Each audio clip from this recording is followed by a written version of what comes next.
Dushemu.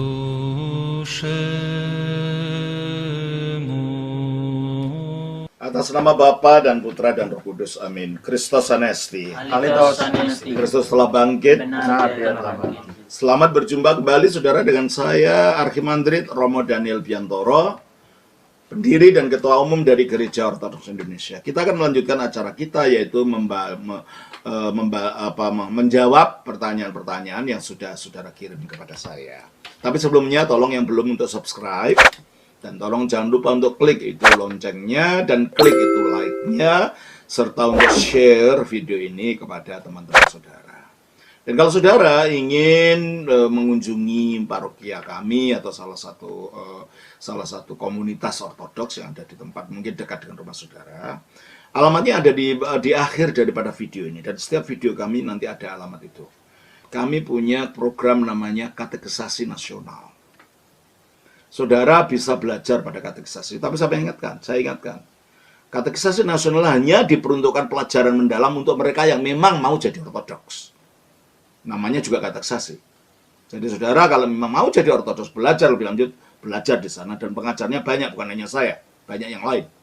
Saudara bisa di sana nanti dan siap untuk menyatu dengan gereja ortodoks. Kalau tidak, ya nggak usah masuk sana. Lihat aja dari video-video ini, nggak usah masuk sana, ya. Sebab saudara nggak akan diterima, karena itu memang hanya untuk orang yang memang mau jadi ortodoks, mau menggabung dengan gereja ortodoks. Itu yang pertama. Yang kedua, kalau saudara ingin belajar secara formal, akademis, kami juga punya program namanya Sekolah Tinggi Teologi Ortodoks Online, STTO, ya. Untuk itu saudara bisa hubungi Romo Yakobus yang ada di situ juga alamatnya, nomor teleponnya. Minta supaya dihubungkan kepada Bapak Thomas Matulesi yang bertanggung jawab untuk sekolah ini.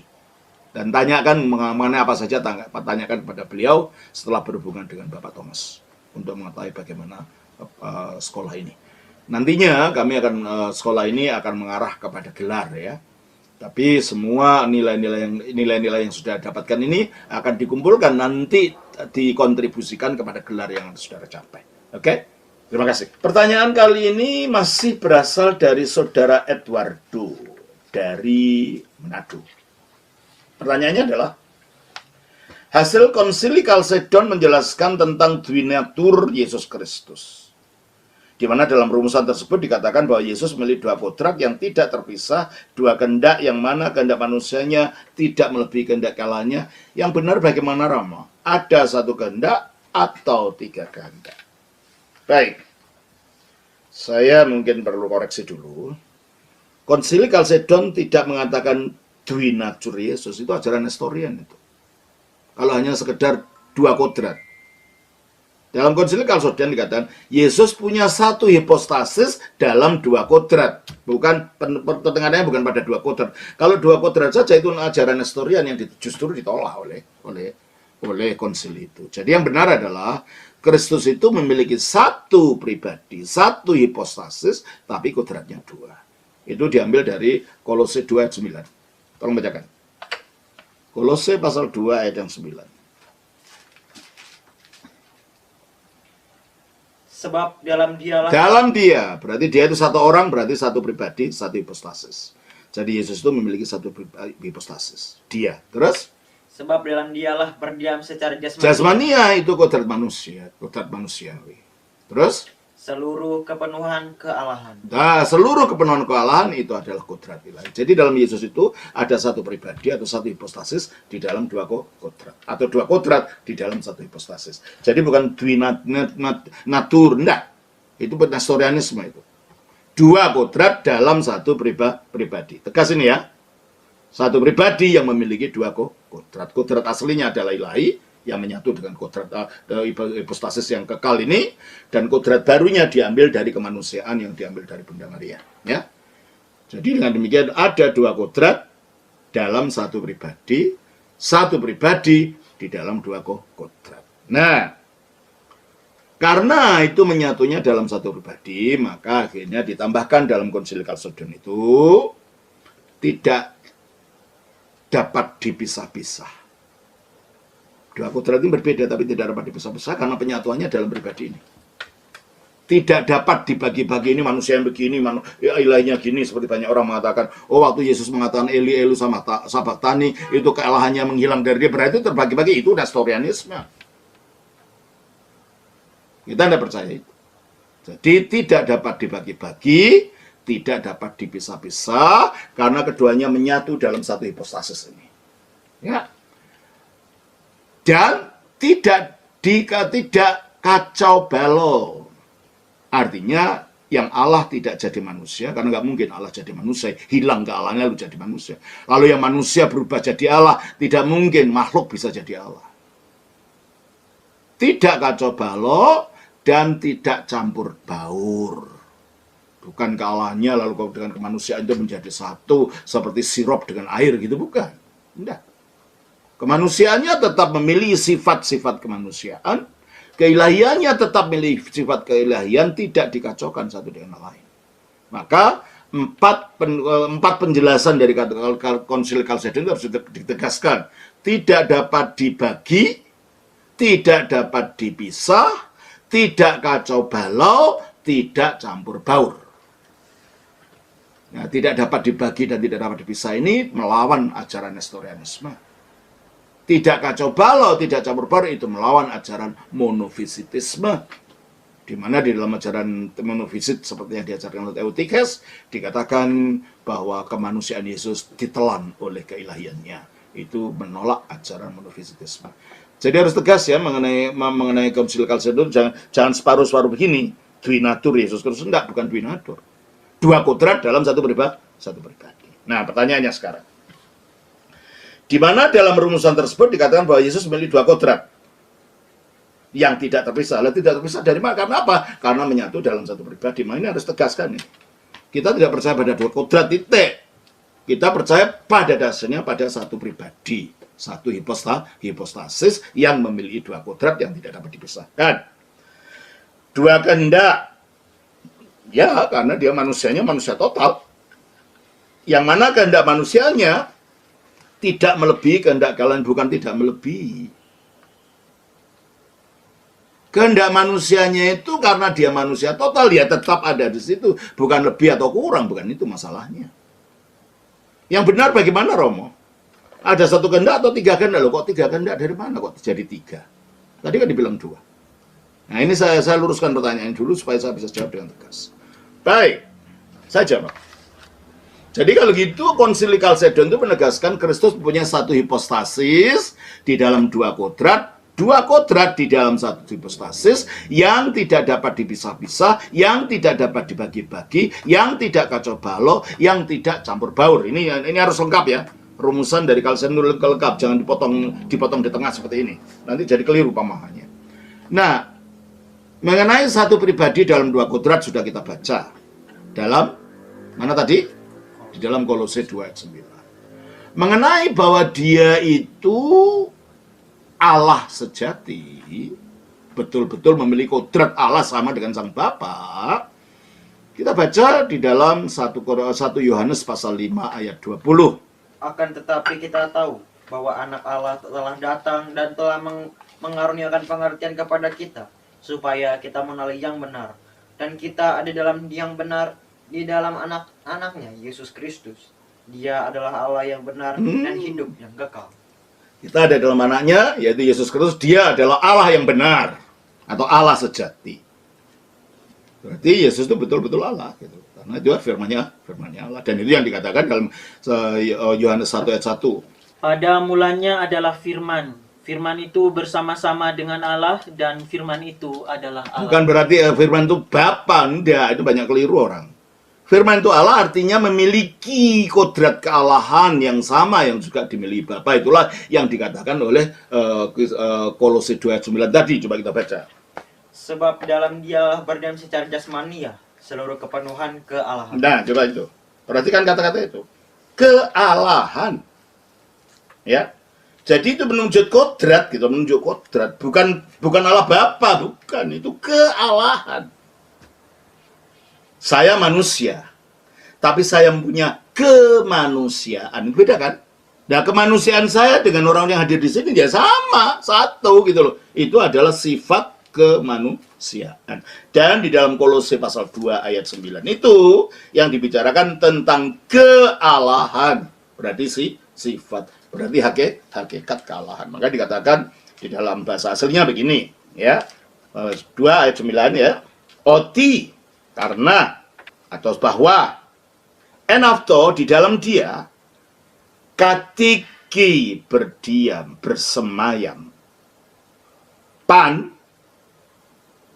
seluruh, toplorima, topliroma, seluruh kepenuhan.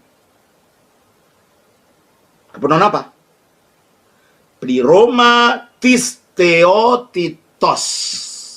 Bukan pliroma tu theo ya. Kalau pliroma itu kepenuhannya si Allah itu, bukan. Ini theotitos. Theotitos itu artinya keilahian atau kealahan. Atau kalau bahasa Inggrisnya Godhead. Coba saya baca dalam terjemahan bahasa Inggris. Godhead itu Godhead itu berarti menunjukkan si kodrat kealahan. Coba saya baca dalam terjemahan bahasa Inggris ya. Kita baca di dalam Kolose pasalnya yang kedua, ayatnya yang ke-9. Begini. For in him dwells. Karena dalam dia tinggal atau bersemayam all the fullness, semua seluruh kepenuhan of the Godhead. Bukan of God. Jadi tidak menunjuk pada Sang Bapa ini. Bukan Sang Bapa dalam Yesus, enggak. Bukan dalam arti itu. Sang Bapa adalah Yesus itu bukan. Ini berbicara tentang Godhead, Theotitos, keilahian, kodrat ilahi. Yang dimiliki oleh Bapa itu sama juga yang tinggal dalam Yesus sebagai firman-Nya Bapa. Jadi hanya ada satu keilahian saja yang tinggal dalam Bapa, tapi juga yang tinggal di dalam Kristus sebagai firman. Maka firman itu adalah Allah dalam arti memiliki Theotitos tadi, memiliki keilahian tadi, memiliki kegodheadan tadi yang sama dengan miliknya Bapa. Maka dikatakan dia setara dalam keilahiannya dengan Bapa. Artinya satu keilahian itu. Coba kita baca di dalam Filipi pasal 2 ayat 6. Yang walaupun dalam rupa Allah tidak menganggap kesetaraan dengan Allah. Nah, walaupun dalam rupa Allah tidak menganggap kesetaraannya dengan Allah. Kesetaraan dalam apa? Dalam keilahiannya tadi, dalam theotitosnya tadi. Mengapa setara? Ya memang satu. Maka dia mengatakan aku dan Bapa adalah satu di dalam Yohanes 10 ayat 3. Itu artinya ini, bukan aku adalah Bapa, Bapa adalah aku, bukan itu. Nah, bagaimana ayat yang mengatakan di dalam Yohanes 14 ayat 10? Tidak percayakah engkau bahwa aku dalam Bapa dan Bapa di dalam aku? Nah, ini artinya apa? Bapa dalam aku dalam Bapa ini berbicara tentang hubungan keilahiannya, di mana hipostasis yang satu berdiam dalam hipostasis yang lain. Ini bukan berbicara tentang kodrat ini. Bukan tentang hakikat ilahi, tetapi tentang saling mendiami antara Bapa dan firman-Nya. Firman yang ada dalam Bapa, tapi Bapa juga dalam firman. Firman ada dalam Roh Kudus ada dalam firman. Roh Kudus ada dalam Bapa, Bapa juga dalam Roh Kudus. Inilah namanya, kalau dalam bahasa teologi purba, namanya perihoresis. Saling mendiami. Itu. Jadi ini bukan berbicara tentang hakikat ilahi, bukan. Tapi berbicara tentang perihoresis, tentang hipostasis. Ada yang mengatakan, tidak ada kata hipostasis itu dalam Alkitab. Tahu bahasa aslinya enggak? Sebelum ngomong.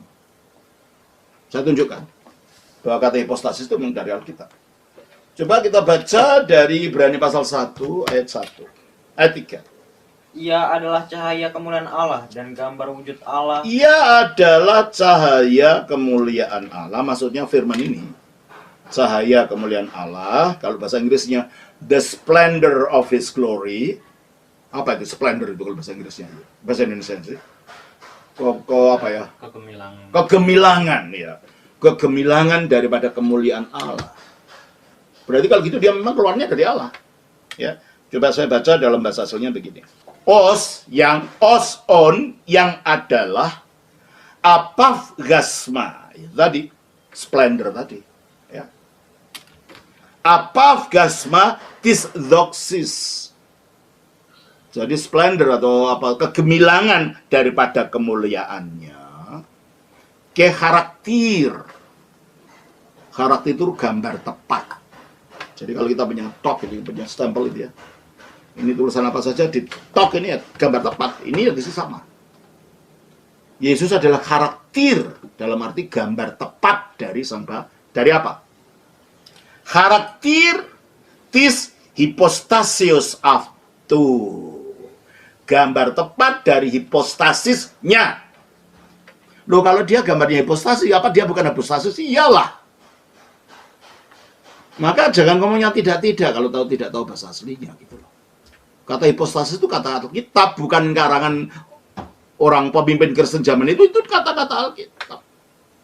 Firman Allah adalah gambar tepat dari hipostasisnya sang Bapa, berarti dia juga adalah hipostasis gitu loh. Jadi kalau dikatakan nggak ada hipostasis itu dalam Alkitab, jangan ngomong gitu sebelum tahu bahasa aslinya. Ya. Itu ada dalam Alkitab bahasa aslinya. Ya, jadi kalau begitu, aku dalam Bapa, Bapa dalam aku adalah berbicara tentang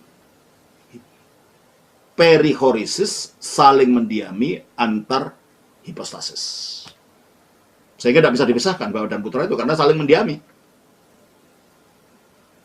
Yang kedua, Roh Kudus juga ada Bapa dan Bapa juga ada dalam Roh Kudus. Coba kita baca 1 Korintus pasal yang ke-12. Siapa gerangan di antara manusia yang tahu apa yang terdapat di dalam diri manusia selain roh manusia sendiri yang ada di dalam dia? Jadi roh manusia ada di mana? Di dalamnya manusia. Maka dengan analogi itu seterusnya, Demikian pula lah, tidak ada orang yang tahu apa yang terdapat di dalam diri Allah selain roh jadi Allah. kalau gitu roh Allah ada di mana? Di dalamnya Allah. Seanalogi dengan rohnya manusia ada dalam manusia. Berarti roh berada dalam Bapa. Tapi Bapa juga di dalam roh. Karena apa? Hidupnya Bapa itu adalah kasih. Dan roh itu disampaikan kasihnya Bapa, hidupnya Bapa, jati dirinya Bapa yang kasih itu yang mencurahkan roh. Berarti jati dirinya Bapa yang Bapa itu ada dalam roh ini.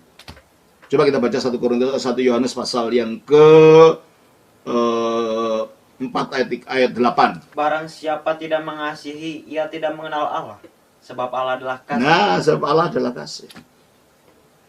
Ayat 16. Kita telah mengenal dan telah percaya akan kasih Allah kepada kita.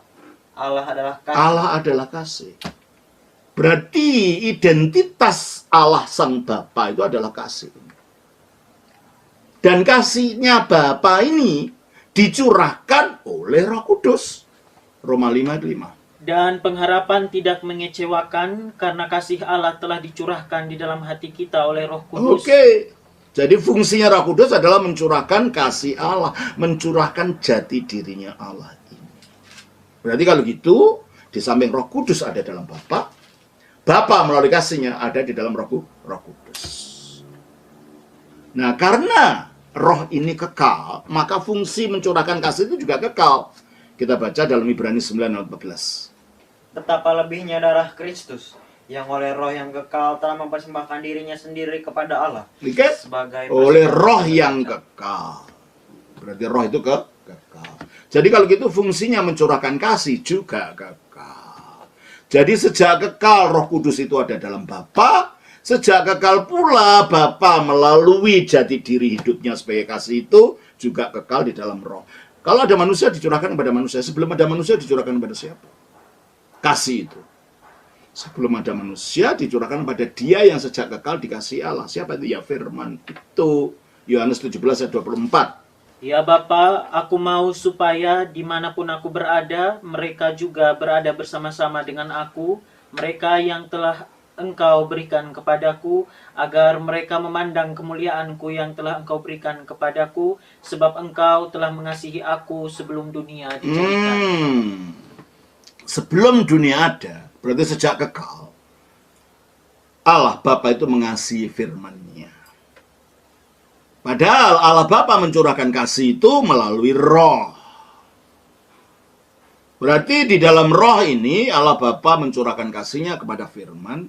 Firman mengembalikan kasih itu kepada Bapa. Makanya di dalam Bapa itu ada lingkaran cinta kasih tanpa henti. Sehingga hidupnya Allah adalah kasih tadi.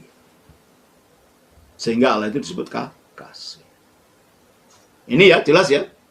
Jadi Yohanes 14 ayat 10 itu jangan dikacaukan dengan hakikat atau esensi keilahian. Itu berbicara tentang hubungan antar hipostasis di dalam diri Allah yang esa. Itu hubungan saling mendiami. Jelas ya? Nah, kalau mengenai hipostasis, mengenai hakikat, mengenai esensi, mengenai substansi, mengenai zat, bukan zat ya, ZAT. Kalau zat itu cair, padat, dan gas, itu zat. Kalau zat itu artinya esensi, DZAT. Kalau diterjemahkan bahasa Indonesianya. Itu istilah teologi, yang satunya istilah ilmu fisika. Ya, jadi jangan kacaukan ini ya. Kalau zat itu istilah teologi.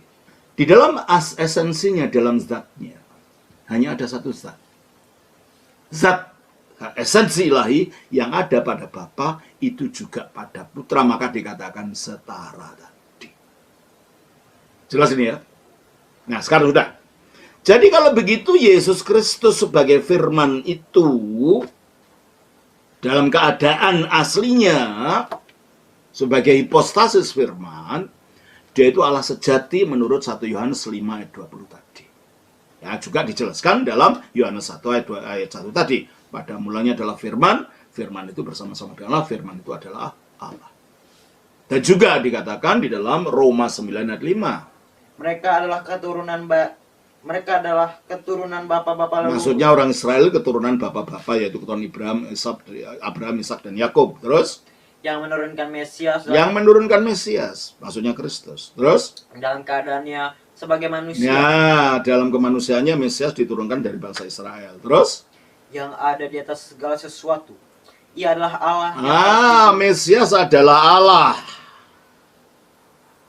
dalam keadaan keilahiannya.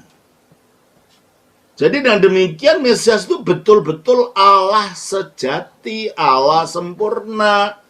Kealahannya sama dengan kealahan Bapa dan Roh Kudus, sebab hanya ada satu kealahan, ada satu theotitos yang tinggal pada Bapa sebagai Allah yang esa itu, dan tinggal pada firman-Nya, yaitu akhirnya jadi manusia namanya Yesus, dan tinggal pada Roh-Nya, yaitu Roh Kudus, yang baik firman maupun Roh itu tinggalnya dalam Bapa yang satu itu. Jadi hanya ada satu kealahan. Nah, kalau begitu, Yesus memang betul-betul memiliki kodrat ilahi, yang memiliki satu kehendak pula dengan Bapa, berarti dia punya kehendak ilahi.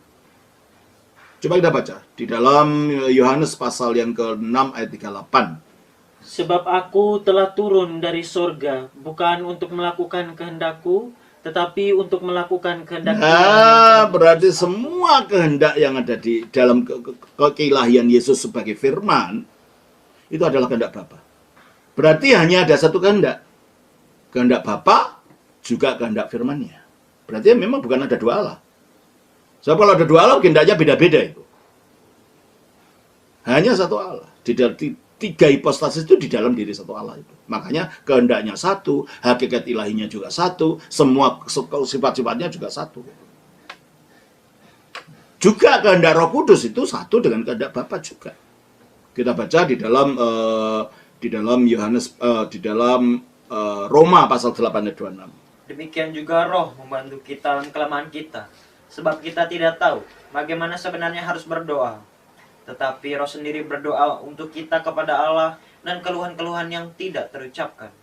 Dan Allah yang menyelidiki hati nurani mengetahui maksud Roh itu. Allah mengetahui maksud Roh itu. Allah mengetahui kehendak Roh itu. Karena kehendak Roh dan kehendak Allah adalah satu. Sebab Roh itu tinggalnya di mana? Di dalam Allah. 1 Korintus 2 ayat 11. Berarti dalam Allah itu hanya ada satu hakikat keilahian. Semua sifat-sifat yang serba satu, kehendaknya juga satu. Oleh karena itu bukan tiga Allah. Sebab kalau tiga Allah berarti punya kehendak beda-beda gitu loh. Ini hanya tiga hipostasis di dalam Allah yang satu. Jadi jelas kalau gitu, dalam keilahiannya sebagai firman, Yesus memiliki kehendak ilahi yang sama dengan Bapa dan Roh Kudus. Oleh karena itu dalam keilahiannya Yesus tidak mempunyai kehendak yang berbeda dari kehendak Bapa. Aku turun dari surga untuk mengerjakan kehendak Dia yang mengutus aku. Makanya dia mengatakan dalam Yohanes 5 ayat yang ke-19, coba kita baca. Maka Yesus menjawab mereka, katanya, Aku berkata kepadamu, sesungguhnya anak tidak dapat mengerjakan sesuatu dari dirinya sendiri, jikalau tidak ia melihat Bapa mengerjakannya. Berarti kalau itu pekerjaan anak itu satu dengan pekerjaan Bapa. Tidak ada pekerjaan yang berbeda, tidak ada karya yang berbeda. Apa yang dilakukan Bapa, itulah yang dilakukan anak. Berarti memang bukan dua kodrat yang terpisah. Bukan dua ilah yang beda-beda. Karena punya satu kehendak yang sama, satu karya yang sama. Bapa mengerjakan karyanya melalui firman dan disempurnakan oleh Roh Kudus. Jelas ini ya? Ayat 30. Aku tidak dapat berbuat apa-apa dari diriku sendiri. Aku menghakimi sesuai dengan apa yang aku dengar, dan penghakimanku adil. Aku tidak dapat melakukan dari diriku sendiri. Apa artinya? Kehendak dia adalah kehendak dari Bapaknya. Contohnya, dia kan firman. Firman itu apa sih? Kata-kata. Kata-kata saya ini kalau tidak saya kehendaki untuk keluar, bisa keluar enggak? Saya diem, enggak mau ngomong, lalu keluar dari pipi saya, ngomong gitu, ngomong dari pipi. Atau ngomong dari janggut saya. Ngomong dari hidung saya. Kan enggak. Maka ayat itu mengatakan apa? Aku tidak dapat berbuat apa-apa dari Aku, diriku si sendiri. kata-kata ini tidak dapat berbuat apa-apa kalau si punya kata-kata tidak menginginkan kata-kata itu keluar. Berarti kalau gitu, kehendak daripada kata-kata itu satu dengan kehendak yang punya kata-kata. Yang punya kata-kata siapa? Bapa. Kata-katanya siapa? Ya firman itu. Ini bukan berarti Yesus itu bukan Allah seperti kalau secara apologet Muslim mengatakan, ini buktinya Yesus itu dibawa Allah. Bukan itu. Bukti bahwa Yesus itu adalah firman karena ayat 6 pasal 38 mengatakan dia turun dari surga. Gimana yang bukan ilahi turun dari surga? Ya kan? Jadi kalau begitu yang dimaksud di sini dalam kehendak ilahinya hanya ada satu kehendak. Yang kehendak itu adalah berasal dari Bapa yang juga berdiam dalam firman dan juga dalam Roh Kudus. Makanya tidak ada tiga Allah yang punya kehendak yang berbeda-beda. Nah, yang turun ke bumi hanya firman ini. Coba ayat pasal 6 ayat 38 tadi, Yohanes 6 ayat 38. Sebab aku telah turun dari surga. Aku telah turun dari surga. Bukan untuk melakukan kehendakku. Bukan melakukan kehendakku. Tetapi untuk melakukan kehendak dia. Yang telah... Berarti kalau gitu firman turun ada yang ngutus gitu loh. Siapa? Bapa. Kalau firman itu ya memang bukan Bapa. Yang jadi manusia lo turun ke bumi itu bukan Bapa. Bapa tidak pernah dilihat oleh siapapun. Yang turun ke bumi adalah firman-Nya. Lalu dia mengambil tubuh manusia. Bukan firman itu lalu berubah jadi manusia, hilang sifat firman-Nya. Enggak. Ketika dikatakan di dalam Yohanes 1 ayat 14. Firman itu telah menjadi manusia. Menjadi bukan berubah. Pokoknya ini. Kalang ini berubah jadi cangkir. Berarti sifat kalengnya hilang, ada cangkirnya saja. Bukan begitu. Firman jadi manusia bukan berarti sifat keilahian sebagai firman itu hilang. Enggak. Menjadi dalam arti mengambil. Coba kita baca di dalam Filipi 2 ayat yang ke-6 dan 6 dan 7 coba. Yang walaupun dalam rupa Allah. Walaupun dalam rupa Allah, Tidak menganggap kesetaraan dengan Allah itu. nah itulah keilahiannya sebagai firman. Dalam rupa Allah, setara dengan Allah keilahiannya. Terus? Sebagai milik yang harus dipertahankan. Terus? Melainkan telah mengosongkan dirinya. Mengosongkan dirinya dalam arti keilahiannya tidak dinampakkan meskipun tinggal secara jasmania ketika jadi manusia di dalam dia itu kan. Dalam Kolose 2 ayat 9 tadi. Ada di situ, hanya tidak dinampakkan. Hanya kalau perlu saja ditunjukkan. Pada waktu dia dimuliakan di atas gunung, keilahiannya keluar dari dalam dirinya dalam wujud sinar yang merembesi seluruh tubuhnya itu. Terus? dan mengambil rupa seorang hamba. Mengambil rupa. Berarti bukan berubah. Mengambil. Kalau ini ada Romo Daniel di sini, mengambil buku, ditempelkan. Apa sifat aslinya Romo Daniel hilang? Jadi buku? Tidak. Makanya ada dua kodrat itu. Kodrat ilahinya sama kodrat barunya yang diambil dari siapa? Dari Bunda Maria gitu loh. Jelas kalau gitu? Nah, dalam keilahiannya sudah kita tidak bahas. Itu satu kehendaknya dengan Bapa. Dalam kemanusiaannya yang diambil dari manusia, yaitu dari Maria ini, dia betul-betul manusia.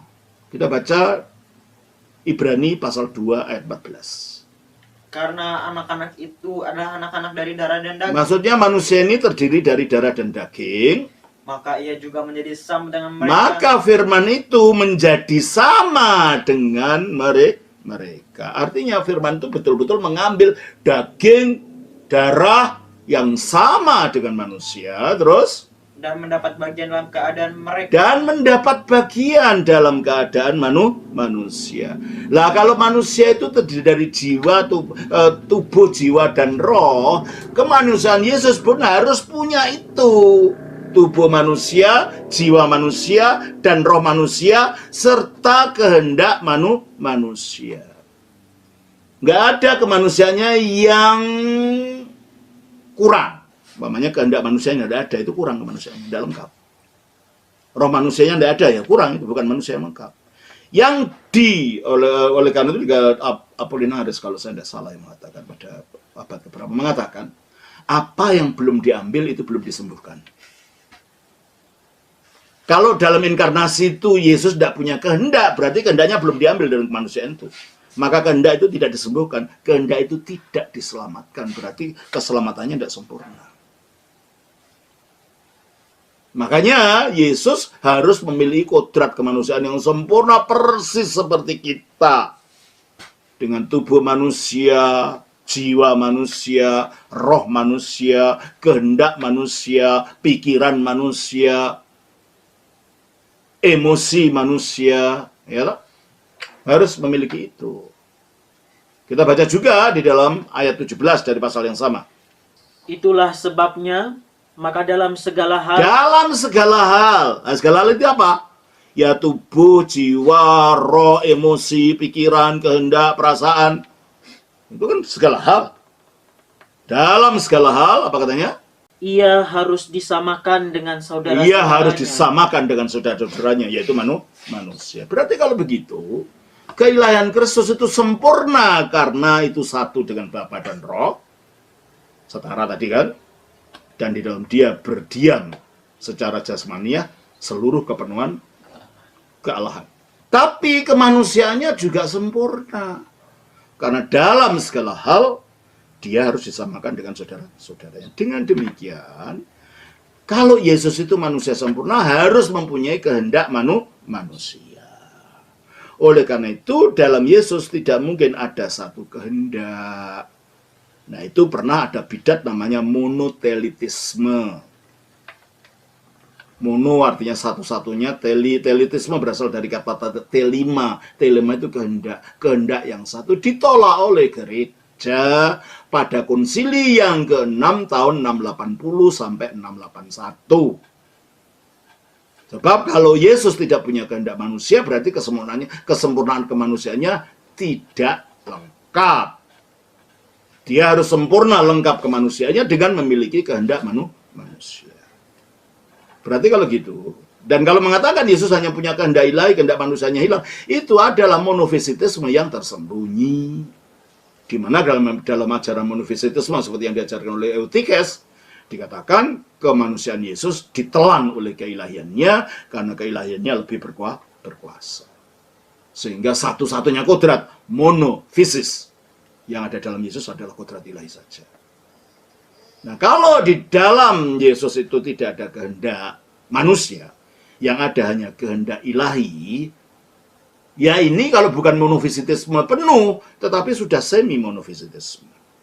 Karena kemanusiaan Yesus tidak punya kehendaknya hanya kehendak ilahi saja. Makanya ditolak oleh konsili gereja pada tahun 680 sampai 681. itu pada konsili ekumenis yang ke-6. Jadi yang benar adalah karena Yesus kemanusiaannya sempurna, berarti dia harus memilih semua kodrat manusia secara sempurna, termasuk kehendak. Karena dia sebagai firman, sebelum jadi manusia itu sempurna keilahiannya, karena tinggal satu dengan Bapa dan Roh, memiliki kodrat keilahian yang sama, berarti dia juga memiliki kehendak ilahi yang sama, sang satu dimiliki Bapa. Oleh karena itu dalam diri Yesus, dalam hipostasisnya yang satu itu, ada dua kehendak. Kehendak kekal yang satu dengan kehendak Bapa dan Roh Kudus, yaitu kehendak ilahi, dan kehendak manusia yang diambilnya pada waktu inkarnasinya, sebagai manusia yang utuh sempurna. Hanya akhirnya, ya, jadi tidak ada tiga kehendak, yang ada cuma dua kehendak saja. Kehendak ilahi, yang satu dengan kehendak Bapa dan Roh, dan kehendak manusiawi, yang dia share, ambil bagian dalam kemanusiaan kita semua. Hanya kehendak manusiawinya itu tunduk pada kehendak ilahinya. Makanya waktu di Taman Getsemane, kehendak manusianya memberontak, jangan aku menderita, tapi pada akhirnya bukan kehendakku, tetapi kehendakmu yang jadi. Sehingga akhirnya kehendak manusianya itu tunduk pada kehendak ilahi. Jadi tidak ada konflik. Dan ini akhirnya menjadi model bagi kita. Kita masih punya kehendak bebas, tapi dapat kita tundukkan kepada kehendak Allah. Jadi ada kerjasama antara kehendak kita yang relatif dengan kehendak Allah yang mutlak. Dan itulah yang dikatakan di dalam Filipi pasal 2 ayat 12-13.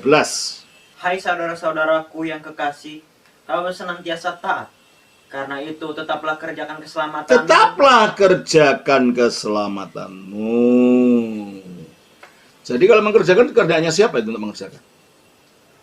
Ya kehendak manusia kita disuruh mengerjakan. Manusia yang berkehendak untuk melakukan. Tetaplah kerjakan keselamatanmu. Terus? Dengan takut dan gentar. Dengan takut dan gentar. Untuk takut dan gentar kehendak siapa? Ya kehendak manusia. Terus? Bukan saja seperti waktu aku masih hadir, tetapi terlebih pula sekarang waktu aku tidak hadir. Karena meskipun kamu yang diperintahkan untuk mengerjakan keselamatan, mengerjakan bukan berarti berbuat baiklah untuk mencapai keselamatan, enggak. Keselamatan yang kamu terima itu loh, olah supaya bertumbuh, gitu loh maksudnya. Karena keselamatan bukan karena perbuatan baik, karena kasih karunia, yaitu energi ilahi yang bekerja pada kita. Itu harus diolah, gitu loh maksudnya. Kerjakan di sini. Jadi bedanya dengan agama-agama lain, di mana dikatakan, ya perbuatan itu yang menuntun kamu ke surga, yang membuat kamu masuk surga dengan perbuatan baik. Jadi kalau dalam agama lain, kita manusia berbuat baik supaya masuk ke surga. Kalau iman Kristen, manusia berbuat baik karena telah menerima kasih karunia keselamatan dalam Kristus. Jadi bedanya pada supaya dan karena. Makanya berbuat baik di sini bukan dalam arti untuk dengan perbuatan baik kita masuk surga, bukan. Masuk surga, keselamatan itu diberi kasih karunia. Tapi kasih karunia itu wujudnya masih benih, disuruh mengolah. 1 Yohanes pasal yang ketiga ayat 9. Setiap orang yang lahir dari Allah tidak berbuat dosa lagi. Sebab benih ilahi tetap ada. Benih ilahi ada pada kita. Wujudnya masih benih.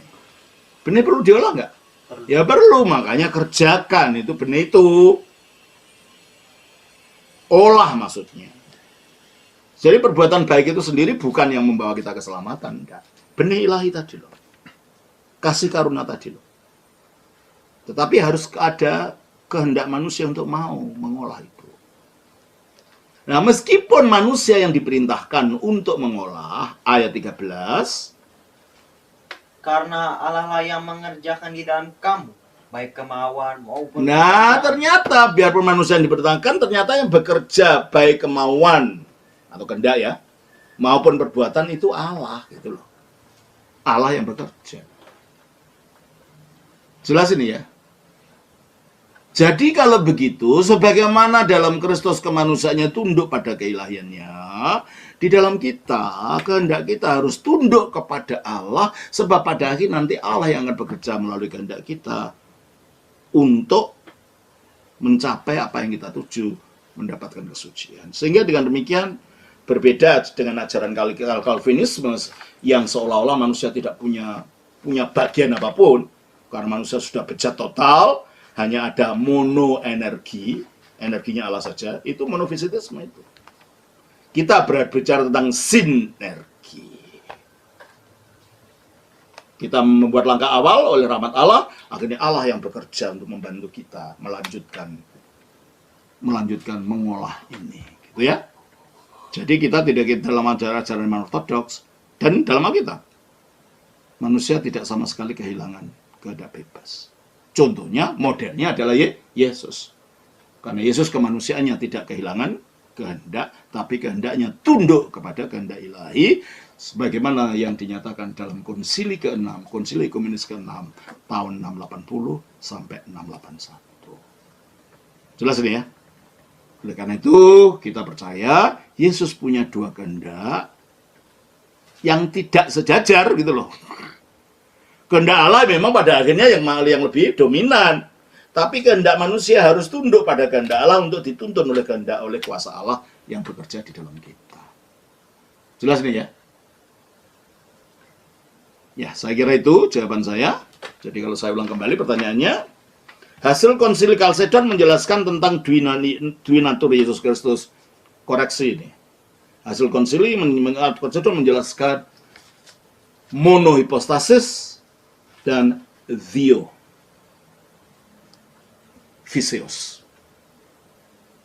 Satu hipostasis dengan dua kodrat, dengan dua natur.